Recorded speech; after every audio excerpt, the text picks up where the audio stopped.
Have you ever caught a bass on a shell bed? When you hear shell beds, you hear about them on the Tennessee River if you're watching tournaments. But guys, I'm here to tell you that shell beds can be in your body of water or your river. And something about we're going to get into today is 3 factors on fishing shell beds. It's one of my favorite pieces of cover to fish. You might not even know you have caught fish off shell beds, but they are there. Or you're like, Jimmy, I don't even know what shell beds are. We're going to talk about that in this video. A good breakdown to help you get more familiar with shell beds. We're going to talk about what shell beds are. We're going to talk about what lures to fish at shell beds, and then when to fish them, guys. Welcome to the Fishing Coach YouTube channel. My name is Coach E.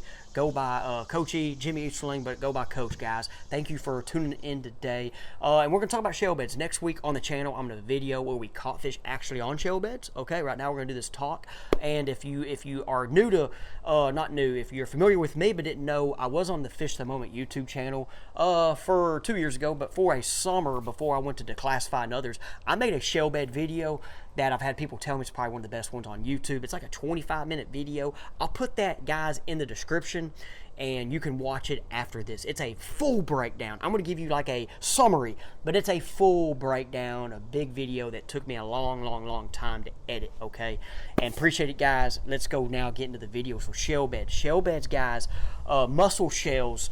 It's a form of shell that will get on the bottom in areas. And we're going to talk about like why bass like to use them, okay? Where I'm at in Arkansas, last time I looked, like I actually on that video I made 2 years ago, there was 83 different species of shell for Arkansas. In North America, there was over 300. The mussel shells, though, are the biggie. Now, there's other types of mussels. Here you go. I'm not a biologist, guys. I'm just a guy that fishes. I have a math degree. I taught math and coach football, okay? So, like, that was what I did before, you know, I fished, right? So I'm not a biologist. So there's more in the breaking of shells, right? But they get in areas, and you might not just find one, okay? We can talk about finding 1 or 2, but they get in these areas where current will pull them. They'll get in these areas, and they will get stuck on areas where current is there. And what they are is they're kind of like the liver of the river.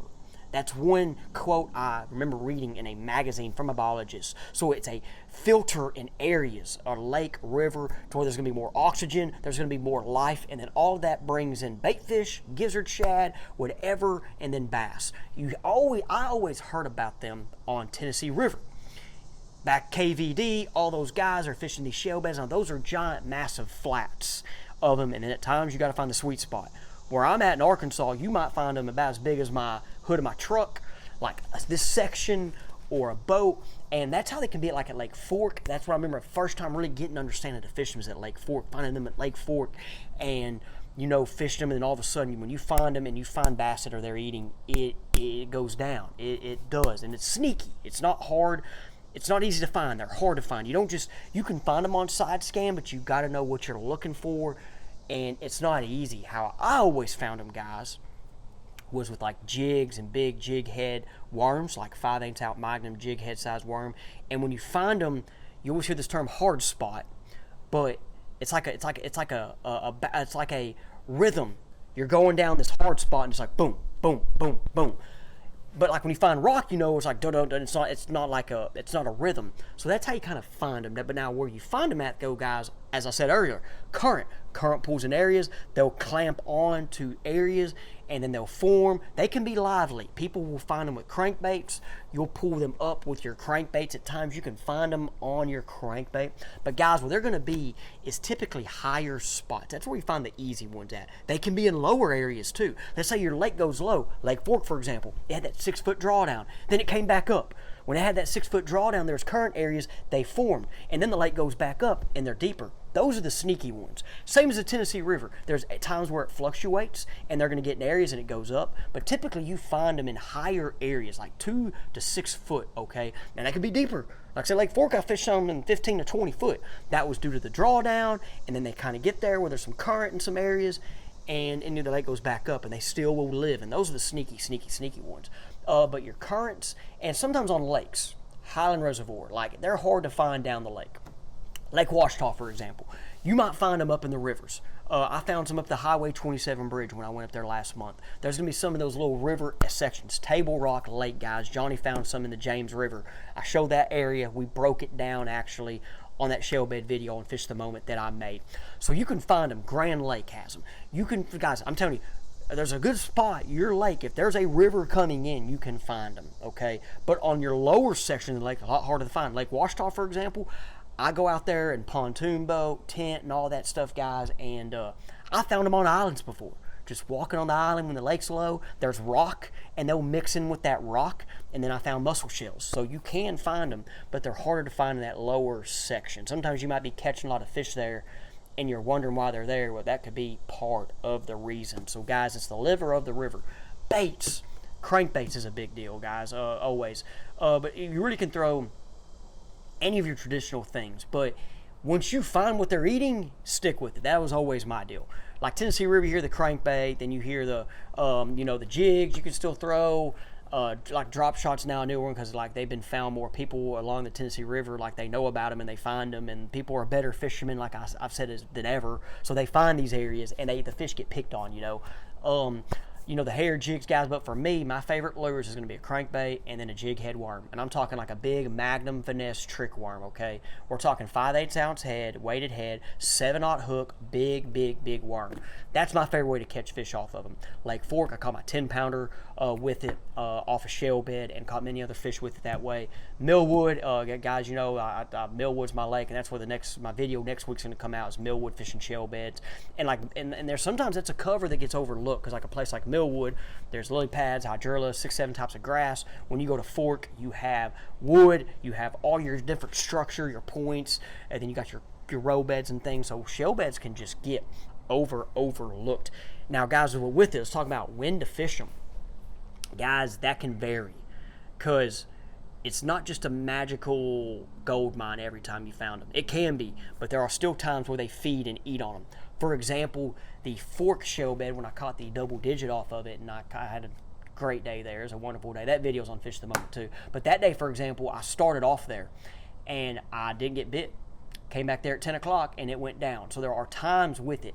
Millwood Lake, for example, there are times when some are better than others. And you kind of got to go out there when you find them and kind of figure that out for yourself, is what I was saying. Sometimes you can go by the dam generation schedule. That is true. If current starts getting pulled, let's say there's no current, and then like at 10 o'clock current gets pulled, then yeah, that's going to push them on it. And it's going to help them feed and the current's getting pulled, and there's current coming on them shells, and then stuff's happening, the bait fish are there, then all of a sudden here come the bass, okay?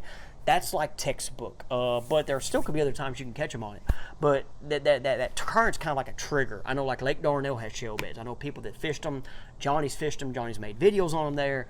And I've been there with Johnny when we caught them off shell beds. And there's a time like in the morning we go fish them. This is pre-live scope, guys. And we graph there and throw and maybe catch a 12-incher. And Johnny's like, hey, just wait till 10:30 comes and they start generating. We get there 11 o'clock and it happens. So sometimes that current getting pulled in there is like a trigger deal. Another thing with current is rain. If your lake gets a lot of rain and then current gets formed due to all the rain, there you go. If you have a lake that's an energy lake, like Lake Hamilton where I was just at, and it's on a constant current deal as the summer gets hot, if you find some, go off that generation schedule. Some of my areas on the main lake right now, Hamilton, we had weather that triggered them today. But guys, like they're on some of these areas, but like they're not eating, and it might be due to not to the current getting pulled at the time. And now at live scope now, you could see them swimming around and stuff. But my trip at Hamilton, we just had a blast. I'm not gonna lie to you guys, we just cracked them. So that front kind of came through here and it triggered them, and we caught a lot of fish. Okay, so guys, pretty neat there. Once again, any questions on any of that, so shoot me a message on my Facebook page or comments down below, and I got that other video.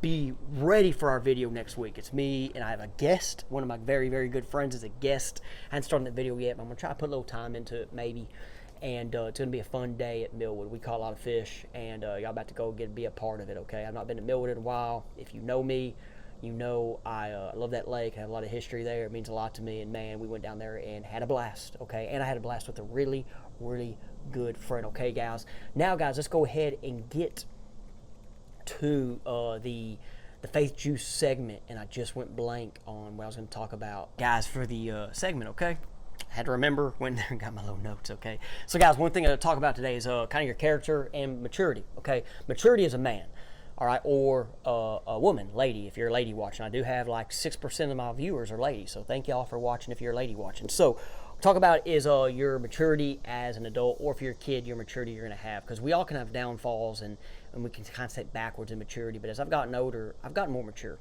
and it kind of happens, and I see things different as I get older, and probably as you guys as well. But one thing I want to share real quick is 1 Corinthians 13:11. It says, when I was a child, I spoke like a child, I thought like a child, I reasoned like a child.